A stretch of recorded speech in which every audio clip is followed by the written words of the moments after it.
Halo teman calon rocker.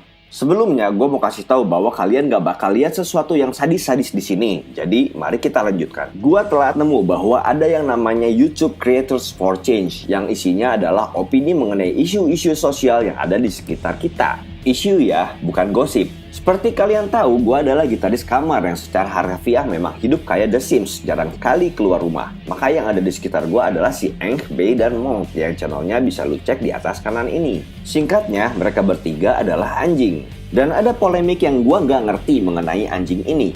Para muslim menajiskan anjing hingga harus membersihkan diri dengan cara tertentu kalau bersentuhan dengan anjing.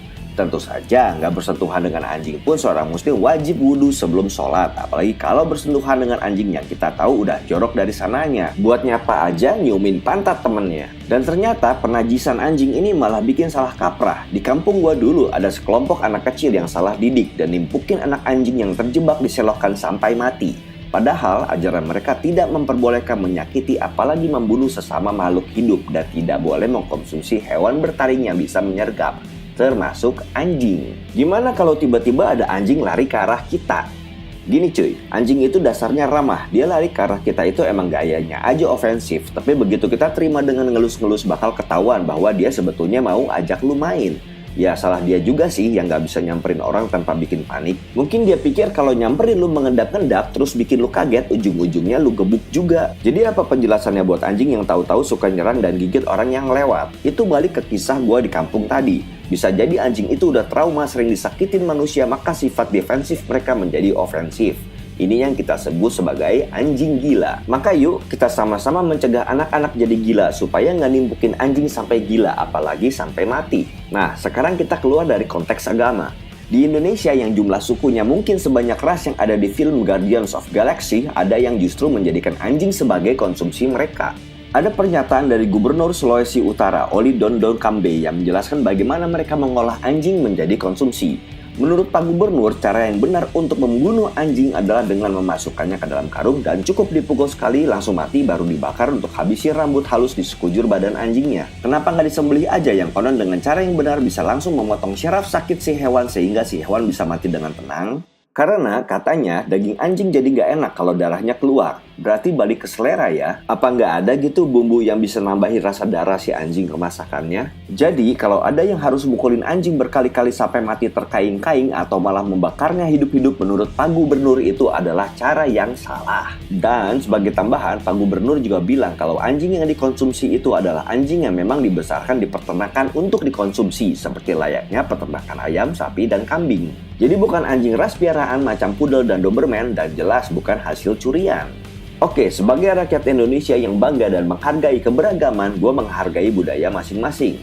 Tapi alangkah idealnya kalau Indonesia atau kalau bisa di seluruh dunia ada hukum tertulis mengenai hal ini, yang isinya kira-kira 1. Hanya boleh makan anjing yang dimatikan dan didistribusikan dari peternakan yang diresmikan oleh negara. 2. Mengambil anjing yang bukan miliknya seperti yang ditemui di jalan dikenakan pasal pencurian atau penculikan. 3. Semua pemilik anjing yang tidak menjaga anjingnya dengan baik dianggap penelantaran dan anjing itu boleh diambil oleh badan resmi yang bisa menyalurkan anjing-anjing itu ke shelter-shelter terpercaya untuk diadopsi pemilik yang lebih baik. Soal nomor 2 dan 3 itu karena anjing suka berkelana dan menjelajah karena naluri binatangnya. Tapi dia bakal pulang kalau merasa udah menguasai beberapa daerah. Dan begitu dia pulang akan ada anjing lain yang berkelana dan mengklaim daerah itu sebagai miliknya. Ya kira-kira kayak kita main game dengan mode capture the flag itulah. Tapi anjing itu bisa jadi memang kabur karena nasibnya di rumah justru tidak lebih baik. Siapa tahu pemiliknya adalah ilmuwan jahat yang di rumahnya si anjing malah jadi bahan eksperimen buat bikin doggy centipede.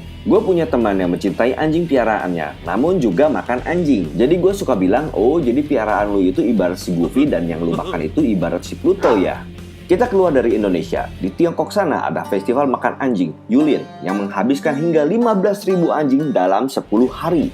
Tiba-tiba jumlah yang dikonsumsi di Indonesia jadi kedengaran sedikit ya. Lantas muncul pertanyaan, kenapa anjing dan bukan sapi? Mereka punya argumen yang cukup masuk akal. Kalau sapi bisa bantu kami kerja seperti membajak sawah, sedangkan anjing tidak. Gue jadi ngebayangin sapi yang jadi penjaga rumah mereka. Bener juga sih, begitu ada maling yang ngelihat ada sapi nongkrong di luar rumah, kan mendingan curi sapinya, lebih gampang daripada harus bawa rumah orang. Lalu sapinya diapain? Ya buat bajak sawah dong. Lah, udah punya sawah masih juga nyolong sapi orang, hukum mati aja lah kalau gitu. tuh. Pada akhirnya, berdasarkan pengalaman pribadi, gue berkesimpulan bahwa manusia sebetulnya ramah pada anjing. Buktinya, sekalinya gue ajak 3 anjing gue ini jalan-jalan, justru manusia yang papasan sama kami yang gonggongin mereka duluan. Itulah isi kepala gue, calon rocker si pecinta binatang yang gak doyan sayur buat YouTube Creators for Change. Semoga pesan gue tersampaikan. Kalau kalian pikir gue bisa paham tentang anjing ini karena gue punya kamus anjing, kalian salah. Justru si Enk B dan Mong yang gue kasih kamus manusia. Yang terakhir, gue gak setuju kalau anjing itu diperlakukan terlalu mirip sama memperlakukan manusia. Seperti dikasih baju, dikasih nama mirip mantan, dan bahkan dianggap kayak anak sendiri. Karena ras kamilah yang akan menguasai bumi nantinya. Begitu kata anjing gue.